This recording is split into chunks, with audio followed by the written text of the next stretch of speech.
गरीबी निर्धनता। न्यूनतम जीवन स्तर के लिए ज़रूरी संसाधनों का अभाव, कम आय, कम गरिमा, कम सुरक्षा, कम सुविधाएं। विश्व बैंक कहता है कि जो इंसान जिसकी कमाई $2.15 से कम है तो वह गरीब माना जाएगा जिस देश की। वहीं इस प्रकार पूर्ण गरीबी व निरपेक्ष गरीबी क्या होती है? आय का स्तर तय किया जाता है जिसके हिसाब से हम निकालते हैं कौन सी इंसान कितना गरीब है। विश्व बैंक के अनुसार 1990 में $1 से कम इंसान कमाने वाला, वहीं 2015 में $1.9 से कम कमाने वाला, 2022 में $2.15 से कम कमाने वाला या फिर उतना कमाने वाला। जो इंसान एक दिन में इतना डॉलर कमा लेगा वो इंसान गरीब नहीं होगा, और जो इसके कम कमाएगा वो इंसान गरीब माना जाएगा। सापेक्ष गरीबी समाज में तुलना और तौर पर संगति में गरीब होना भी कहते हैं। वहीं बहुआयामी गरीबी निर्धनता की जटिलता को प्रभावित करने के लिए इसके आधार हैं। बहुआयामी गरीबी के 3 आयाम है। पहला है स्वास्थ्य, यानी कि इंसान का न्यूट्रिशन, जिसको 1/6 वेटेज मिला है। दूसरा है चाइल्ड मोरालिटी, इसको भी 1/6 वेटेज मिला है। दूसरा है ईयर्स ऑफ स्कूल, की व्यक्ति कितने साल स्कूल जाता है। दूसरा स्कूल में अटेंडेंस उसकी कितनी होती है। लिविंग स्टैंडर्ड, इंसान के रहने की क्या तौर तरीके के हिसाब से।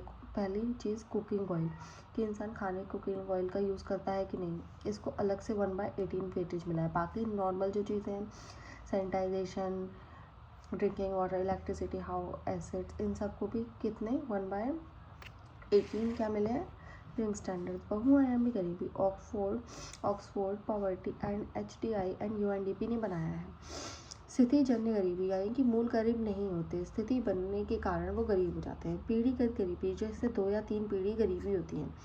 एक होता है शहरी गरीबी, दूसरा होता है ग्रामीण गरीबी। अमर्त्य सेन, उन्होंने क्षमता का विकास किया, बताया कि आर्थिक, सामाजिक, सांस्कृतिक, मानवीय विकास को करना।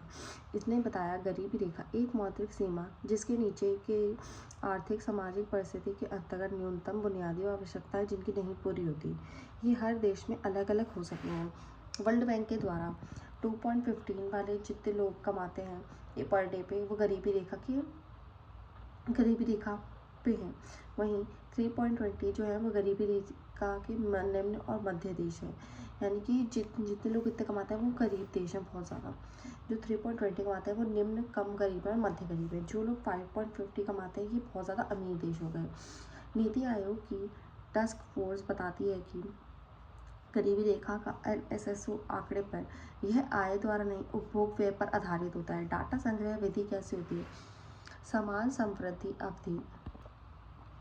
अवधि, इसमें 30 दिन की अवधि में कितना उपभोग किया है, इसको पहले करते थे लेकिन अब नहीं करते। मिश्रित संदर्भ अवधि, इसमें 30 दिन प्लस पिछले 1 साल में 5 चीज़ें पर किया गया कुल खर्च, कुल बड़ी चीज़ों पर 5 किया गया कुल खर्च कितना होगा। जैसे 5 चीज़ें, इसमें क्या होंगी, कपड़े, जूते, टिकाऊ वस्तुएं या शिक्षा, स्वास्थ्य पर एक व्यक्ति कितना खर्च करता है। समिति 1962 में इसकी योजना आयोग ने गांव में 20 रुपये प्रति ईयर, वहीं शहर में 25 रुपये प्रति ईयर से अगर कोई कम कमा रहा है तो वह गरीब होगा।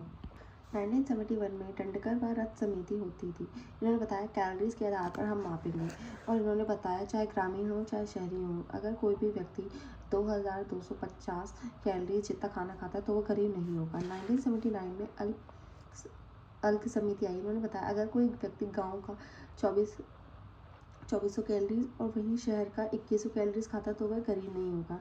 1993 में लक्कड़वाला समिति आई, जिन्होंने बताया राज्य का अलग डाटा निकालना पड़ेगा।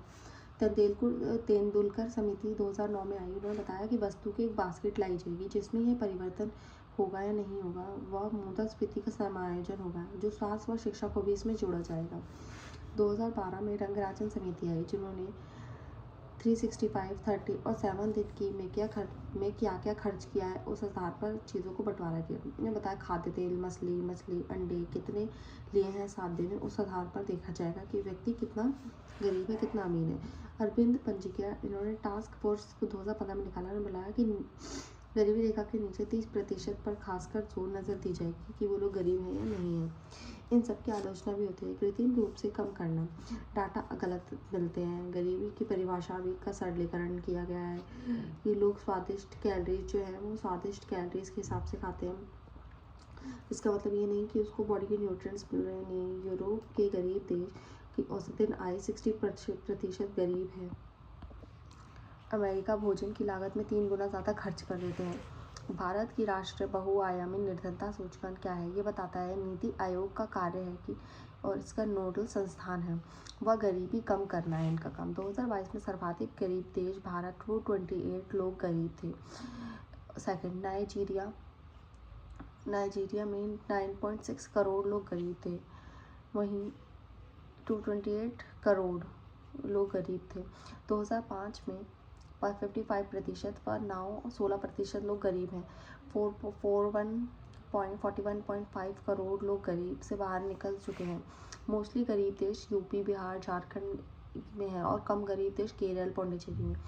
निर्धनता जाल गरीब ही गरीब के कारण बनता है कि सबसे पहले कोई गरीब होगा तो वो कम निवेश करेगा तो उसकी बचत भी कम होगी, कम बचत होगी तो उसकी कम वृद्धि होगी तो कम आय मिलेगी, कम आय होगी तो कम बचत होगी और इसी जाल में गरीब इंसान फंसा रहता है। आय का कम होने से इंसान शिक्षा, स्वास्थ्य, कम मानव पूंजी के भी साथ में कम हो जाता है। गरीबी का कारण है पीढ़ीगत गरीबी। औपनिवेशिक शोषण के कारण पूंजी बाहर चली गई बहुत ज़्यादा, जिसकी वजह से औद्योगिक क्रांति भी भारत में नहीं हो पाई। जनसंख्या विस्फोट, रोजगार में व कृषि उत्पादकता भी बहुत ज़्यादा कम होने लग गई। गरीबी का महिलाकरण, गरीबी का बोझ महिला पर अधिक, महिलाओं को कम अवसर मिलते हैं। मजदूरी, SDGI में इनका प्रथम लक्ष्य यही है कि गरीबी को कम करना। नीति आयोग ये इम्पोर्टेंट है। गहन सतत विकास की आवश्यकता है। मजदूरी बढ़ाना, सरकारी व्यय को बढ़ाना, कृषि, तटीय जनजाति पर फोकस करना, PSO, मनरेगा, इन सब चीज़ों को मनरेगा समाप्त कर दी गई है। इनके मिड डे मील, ये सब चीज़ों को बनाना। असमानता, स्थिति, अवसर, अधिकार को नहीं है। आर्थिक व सामाजिक से जुड़ी होना। लॉरेंस का क्या होता है? ये होता है कि एक इंसान का आय का हिस्सा इतना है और जनसंख्या का हिस्सा इतना, तो जितनी आय होगी उस हिसाब से उसकी आय के हिसाब, जनसंख्या के हिसाब से अगर किसी की आय बढ़ेगी तो इसको परफेक्ट समानता बोलते हैं। लेकिन वहीं अगर किसी इंसान की आय जो है वो धीरे धीरे बढ़ रही है, घट रही है, बढ़ रही है, तो उसकी जनसंख्या का हिस्सा ऐसा होगा। वहीं जो है कि यहाँ पे आय बहुत ज़्यादा बढ़ गई है, फिर एक बार में स्टेबल हो गई है। वहीं आय बहुत ज़्यादा कम है, फिर एक बार में स्टेबल हो गई है। तो आय बहुत ज़्यादा कम है, इसमें बहुत ज़्यादा असमानता देखी जाती है। गिनी गुणांक क्या होता है? 0 से 1 के बीच में होता है। 0 से 1 के बीच में होगा तो परफेक्ट समानता होगी और 0 से 1 से कम होगा तो उसमें पूर्ण असमानता होगी। थियल सूचकांक, किसी समूह का भार व उनकी आय का भार की तुलना की जाती है कि जिसकी जैन 2% व आय उनकी, मतलब एक समूह के हिसाब से एक विशेष तरीके से इनकी तुलना की जाती है कि 0 होगा तो बहुत ज़्यादा समानता होगी और 1 होगा तो बहुत ज़्यादा असमानता होगी। एटकिंसन सूचकांक, ये और नागरिकों के समान करने के लिए इनकी कितनी आय बढ़वानी है, गंवानी है, उसको कहते हैं। इसमें ह्यूअर सूचकांक, इसमें रॉबर्ट हुड सूचकांक कहते हैं। अमीरों से पैसे लेके गरीबों को देते हैं। आय का कितना पार्ट पुनर्वितरित होता है, देश में असमानता बढ़ाता है। वैश्विक असमानता, इंडियन रिपोर्ट क्या है? 1% में 20%, 1% लोगों के पास 20% आय है और 10% लोगों के पास 57% आय है और जो बचे 50% है उनके पास सिर्फ 13% आय है। ऑक्सफैम रिकॉर्ड ऑकर्ड कहते हैं कि दुनिया के अति अमीर लोग 10% लोगों के पास सबसे ज़्यादा आय है और 84% लोगों के पास सबसे कम आय है। असमानता का प्रभाव, इससे क्या होता है? सामाजिक संघर्ष, अलगाववाद होता है, लड़ाई, अपराध, पलायन, ये सब होता है। उसके उपाय क्या है? आर्टिकल, भारत में आर्टिकल 18, 15, 16, 17, ये नागरिक समाज, महिलाओं सुविधा, SC ST को प्रगतिशील कर, SDG 10 असमानता बढ़ाना, भुखमरी SDG 2 से कम करना, भरपेट भोजन स्वेच्छा से नहीं है, इसमें इनकी लंबाई, स्थायी अवधि, खाना मिलना, पोषण, अल्प पोषण से बहुत ज़्यादा बीमारी भी हो जाती है, कम कैलोरीज मिलने से, कुपोषण, खाना तो मिलता है लेकिन पोषण नहीं। वैश्विक भूख सूचकांक, concern world wide, wealth, hunger, life, इसके 4 संकेत हैं। अल्प पोषण, बच्चों में वेस्टिंग यानी कि आयु अनुसार वजन कम होना, बच्चों में स्टंटिंग यानी कि आयु अनुसार उनकी लंबाई कम होना, बाल मृत्यु दर बढ़ता है। भारत 121 देशों में 171 देश नंबर पे है। भारत आकलन करता है कि डाटा बच्चों पर आधारित है, वह सैंपल छोटा लेते हैं। कुपोषण, पोषक तत्वों का असंतुलन बढ़ता है। 5 साल से कम बच्चे 75% व 50% महिलाएं जो हैं जो 24% जिनको आयरन की कमी है, इनका कारण है पीडीएस, ये सही नहीं है, निर्धनता की कमी है, जानकारी व लैंगिक असमानता है। जनसंख्या व जनसांख्यिकी व्यक्ति समूह जो एक राष्ट्र का हिस्सा है। जनसांख्यिकी जनसंख्या का अध्ययन करते हैं वह जनसांख्यिकी का विज्ञान है। जनसंख्या को 3 प्रभाव करते हैं: प्रजनन दर, मृत्यु दर और प्रवास। जन्म दर निश्चित अवधि में प्रति 1000 पर जितने लोग पैदा हुए उन बच्चों की कितनी संख्या होती है। मृत्यु दर जितने लोग मर गए 1000 पे उन लोगों की संख्या। अशोधित जन्म दर यानी कि जीवित बच्चे एक साल में कम आयु में जो कितने बच्चे जीवित हैं। प्रजनन दर एक महिला औसतन कितने बच्चों को जन्म दे सकती है। आयु विशेष प्रजनन दर यानी 15 से 19 वर्ष, 1924 से 29 में प्रजनन दर किस आयु में कितने बच्चे पैदा करते हैं। शिशु मृत्यु दर प्रति 1000 जीवित बच्चों में एक वर्ष से पहले कितने बच्चे मर गए। जीवन प्रत्याशा औसतन एक व्यक्ति कितने वर्ष जिएगा। मातृ मृत्यु दर प्रति 1 लाख में गर्भावस्था शिशु जन्म देने वाली महिलाएं जो मर जाती हैं। बाल मृत्यु दर प्रति 1000 में बच्चों में 5 वर्ष से पहले जो बच्चे मर जाते हैं। निर्भरता अनुपात क्या है? 0 से 14, 15 से 64, 65 प्लस। तो इसमें निर्धनता अनुपात कैसे निकलेगा? जो ये वाली संख्या ये दोनों को प्लस करते हैं, इसको डिवाइड कर देते हैं ये कार्यशील पूंजी से। जनसंख्या का लाभांश 15 से 64 साल तक की जो उम्र के जो बच्चे होते हैं इसको जनसंख्या का लाभांश बोलते हैं। ये कामकाज के लोगों का लाभांश होता है। जनसंख्या के सिद्धांत है, माल्थस का सिद्धांत है भोजन पर आधारित कि व्यक्ति जो है अगर 2 इंसान जो भोजन है वो बढ़ रहा है 2, 3, 4, 5, 6 करके, लेकिन जो जनसंख्या है वो ऐसे बढ़ रही है 2, 4, 8, 16, 32 करके। तो जनसंख्या जो है वो तो एकदम बढ़ रही है और संसाधन धीरे धीरे बढ़ रहे हैं। इस वजह से 2 इंसान के लिए तो 2 खाना होगा, पर 3 इंसान के लिए सिर्फ मतलब 2 खाने के लिए तो 2 इंसान होंगे, पर 3 खाने के लिए 4 इंसान होंगे और 4 खाने के लिए 8 इंसान होंगे। ऐसी भोजन की बहुत ज़्यादा दिक्कत आएगी, इसको नियंत्रण करना होगा। वहीं युद्ध, अकाल, बीमारी ये सकारात्मक चीज़ें होती हैं, इसमें बताई जाती हैं। जनसंख्या का इष्टतम सिद्धांत क्या है? एडविन कैनन ने दिया है, एक स्तर पर जनसंख्या अच्छी होती है, उसके बाद नहीं। शून्य जनसंख्या वृद्धि यानी कि पॉल एस्टीन ने बताया कि जनसंख्या बढ़ने पर पर्यावरण को बहुत ज़्यादा हानि होती है। तो जन्म प्लस आगमन = मृत्यु प्लस विस्थापन। जनसंख्या संक्रमण वॉरेन थॉमसन बताया अलग अलग चरण में जन्म अगर बढ़ती है तो मृत्यु भी बढ़ती है, तो जनसंख्या निरंतर रहती है। चरण 2 में बताया है कि जन्म दर बढ़ती है और मृत्यु दर कम होती है, तो स्वास्थ्य अच्छा होने लगता है और उसकी स्वास्थ्य की वृद्धि होती है। और जनसंख्या विस्फोट कब होता है? कि जन्म भी कम हो जाए और मृत्यु भी कम हो जाए, इसे सरकार नियंत्रण में रखती है। अगर जन्म बहुत ज़्यादा कम हो गया, मृत्यु बहुत ज़्यादा कम हो गई, तो बहुत ज़्यादा क्या होगा? विकास होगा। जनसंख्या पिरामिड 5-5 साल के वर्गीकरण लिंग आधारित पर विभाजित करते हैं। इसमें मेल लेफ्ट में रखे जाते हैं और फीमेल राइट में।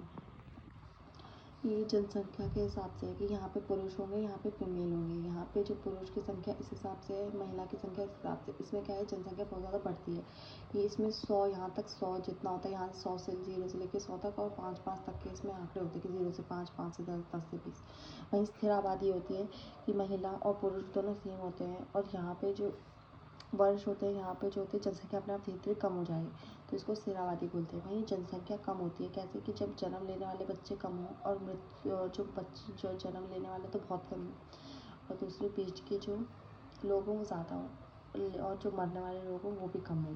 प्रतिस्थापन दर क्या होता है? प्रजनन दर जिसमें जनसंख्या स्थिर रहे यानी 2.1 यानी एक जोड़ा हो जिसमें बच्चे पैदा करें और आबादी स्थिर रही। भारत में इसकी ये 2.1 के पास है। भारत राज्यों का वर्ग केरल व तमिल में प्रतिस्थापन दर कम है। अरुणाचल प्रदेश, असम, गुजरात, हरियाणा, कर्नाटक, बंगाल, उड़ीसा, पंजाब, महाराष्ट्र यहाँ पे नॉर्मल है। यूपी, राजस्थान, बिहार, एमपी में प्रतिस्थापन दर ज़्यादा है। जनसांख्यिकीय लाभांश क्या होता है? इसमें श्रम आपूर्ति बहुत ज़्यादा बढ़ जाती है, उत्पादन बढ़ता है, मानव पूंजी बढ़ती है, उद्यम बढ़ता है, मांग बढ़ती है।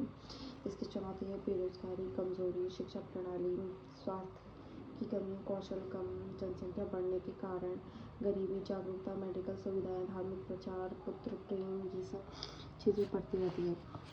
बेरोजगारी, जो काम करना चाहते हैं उनको काम ना मिले। बेरोजगारी दर क्या है? बेरोजगार जितने श्रमिक होते हैं वो डिवाइडेड बाय जितने टोटल श्रमिक है वो उसको 100 से मल्टीप्लाई कर देते हैं। ये जनगणना हर 10 साल बाद की जाती है। आवधिक श्रम बल सर्वेक्षण 2017 में किया गया। इसमें बीते 4 चीज़ों पे नापे जाते हैं। इसमें श्रम बल भागीदारी दर LFPR, श्रमिक जनसंख्या अनुपात WPR, बेरोजगारी दर UR, वर्तमान आर्थिक स्थिति, ये सब। LFPR यानी कि श्रम आयु से कितने कम एज के लोग काम कर रहे हैं, यानी 15 से 64 ईयर में। WPR यानी कि पूर्ण जनसंख्या में कितने लोग काम कर रहे हैं। NSO द्वारा दैनिक स्थिति सर्वेक्षण किया जाता है, जिसमें 4+ आवर्स में लोग कितने पूर्ण दिन में, अगर कोई भी व्यक्ति है 4+ से ज़्यादा घंटे काम कर रहा है तो इसका मतलब पूरा दिन मान जाएगा। अगर कोई व्यक्ति 1 से 4 घंटे काम कर रहा है तो इसको आधा दिन मान जाएगा। अगर कोई व्यक्ति 1 घंटे काम कर रहा है तो 0 काम माना जाएगा। साप्ताहिक स्थिति का दृष्टिकोण क्या है, पिछले हफ्ते किसी व्यक्ति ने कितना काम किया में 1 घंटे का भी मिला हो तो ये काम नहीं माना जाएगा। समान स्थिति दृष्टिकोण में 1 साल में देखा जाता है। NSO में CSO computer division, NSO CSO में मानक देखा जाता है और NSSO में सर्वेक्षण करता है। वहीं बेरोजगारी के प्रकार कितने हैं। प्रश्नन बेरोजगारी, जिसमें आवश्यकता से अधिक लोग काम कर रहे हैं, इसको छुपी हुई बेरोजगारी भी कहते हैं। इसमें सीमित उत्पादकता होती है, अगर कोई नए श्रमिक इसमें छोड़े तो उसको कोई फ़ायदा नहीं होगा। संरचनात्मक, जिसमें कौशल व रोजगार की विसंगति होती है। मौसमी बेरोजगारी, यानी कि किस मौसम में काम होता है किसी में नहीं। तकनीकी बेरोजगारी, की तकनीकी के कारण बेरोजगारी बढ़ती है। कैमरा, स्टडी बोर्ड जॉब आज बंद हो चुके हैं, वो लोग आज बेरोजगार हैं। चक्रीय बेरोजगारी, यानी कि मंदी चली आती है, उछाल आ जाता है, तो कभी आती है कभी नहीं आती है। घर्षण जनित, यानी कि व्यक्ति स्वेच्छा से बेरोजगार होता है, नौकरियों से इसका कोई वो नहीं होता। वहीं स्वैच्छिक बेरोजगारी, जो इंसान खुद बेरोजगार हो, उसको काम करना ही नहीं है। बेरोजगारी, विशाल आबादी, सामाजिक जाति व्यवस्था, कौशल की कमी, कृषि प्रधानता, विनिर्माण विकास, MSME में कम समन्वय व नीति की कमियाँ, ये सब। औपचारिक व अनौपचारिक क्षेत्र क्या होता है। औपचारिक क्षेत्र जिसमें अनुबंध नियम कायदे कानून होते हैं। अनौपचारिक होते हैं वो अनुबंध नियम कानून नहीं होते और सरकारी काम भी नहीं होता। अनौपचारिक काम क्या होगा, औपचारिक काम क्या होगा, जिसमें 10+ लोग काम करते हैं ट्रेड यूनियन की तरह। अनौपचारिक है जिसमें 10+ लोग काम नहीं करते हैं। गिग श्रमिक क्या होता है, इसमें सेवा प्रदान करने के लिए अस्थायी व अनौपचारिक समय के लिए छोटे समय के लिए काम करते हैं, जिसमें एग्जाम्पल है ज़ेप्टो के लिए लोग काम करते हैं, डिलीवरी बॉयज़ वगैरह। 2029-30 में 2.35 करोड़ लोग ये काम कर रहे होंगे और पर इसमें आर्थिक सुरक्षा की कमी होगी। नौकरी की सुरक्षा कम होती है। मून लाइटिंग, यानी कि अपनी कंपनी को बताए बिना लोग इंसान दूसरी कंपनी में काम करते हैं, जैसे कोविड में हुआ। रोजगार का अनौपचारिकरण का मतलब होता है लोग ज़्यादा से ज़्यादा अनौपचारिक हो रहे हैं। भारत में 90% से लोग अनौपचारिक काम कर रहे हैं। ई श्रम पोर्टल जो है, कोई भी औपचारिक श्रमिक पंजीकरण इसमें करा सकता है। कृषि, मोस्ट, घरेलू श्रम, फिर निर्माण, इसमें जो प्रभाव है। 94% से ज़्यादा लोग 10,000 से ज़्यादा कम कमाते हैं। वो 4.34 से लोग 10 से 15,000 कमाते हैं। इसमें समस्याएं, आर्थिक शोषण बढ़ता है, आज रखा कल निकाल दिया, सरकार की दशा कम होती है, सरकार पर टैक्स भी नहीं लगा पाती, नीति खराब होती है, बहुत ज़्यादा दिक्कतें होती हैं। योजनाएं, पेंशन योजना, जीवन ज्योति बीमा योजना, आयुष्मान भारत, अटल पेंशन, भारतीय गरीबी कल्याण रोजगार योजना, इसके प्रभाव क्या पड़ते हैं। बेरोजगारी, गरीबी, अपराध बढ़ता है, सरकार पर बोझ बढ़ता है, मानवीय संसाधन का नुकसान होता है। योजना मनरेगा 2005 में आई थी, हर व्यक्ति को न्यूनतम 100 दिन का काम मिलेगा। बेरोजगारी भत्ता, PMKVY योजना, ये 2015 में आई, ये कौशल विकास सिखाती थी। श्रम सुधार योजना, इसमें समवर्ती सूची केंद्र व राज्य दोनों के लिए था। आर्टिकल 16, आर्टिकल 19 1 और C, आर्टिकल 23 व 23 बलाश्रम पर प्रतिबंध, 24 बलाश्रम पर प्रतिबंध, इसमें थोड़ी सी बलाश्रम पे, इसमें आर्टिकल 41, 42, 43, 43A। 2002 में द्वितीय श्रम आयोग बना, जिसमें बहुत ज़्यादा कानून है उनको कम किया। श्रमिक व नियुक्ति के बीच संतुलन बनाना, व्यापार संगठनता को बढ़ाना, श्रम कानून ज़्यादा स्ट्रिक्ट ना ही हो। वहीं सरलीकरण का 29 कोड को 4 कोड तक बना दिया। मजदूरी संहिता 2019 बनी, औद्योगिक संबंधित संहिता 2020 बनी, सामाजिक सुरक्षा संहिता 2020 बनी। वहीं व्यापारिक सुरक्षा, स्वास्थ्य व कार्य स्थिति 2020 में बनी। वेतन संहिता 2019 में मैनेज करने के लिए कार्य स्थिति के लिए बनाई गई। 2020 कर्मचारी व श्रमिक को मैनेजमेंट नहीं होता, इसकी वजह से बनाया जाएगा। वहीं मजदूरी वेतन के लिए सभी घटक शामिल हों, फुल एंड फाइनल स्टेटमेंट हो, सेटलमेंट हो। यदि 20 दिन तक काम करके छोड़ दिया तो व्यक्ति अपनी जॉब छोड़ दे तो उसे 2 दिन बाद उसकी सैलरी वापस देना। प्रभाव, कानून का सरलीकरण होता है, एक जैसा कानून, सार्वजनिक सुविधा सार्वभौमिक होना। समस्याएं, हड़ताल मुश्किल होना, सरकार छूट देने की शक्ति दी है तो केंद्र वर्सेस राज्य में उसमें थोड़ी दिक्कत हो जाती है। वहीं केंद्र की शक्ति ज़्यादा है इसमें समस्या में होती है और राज्य की शक्ति कम होती है।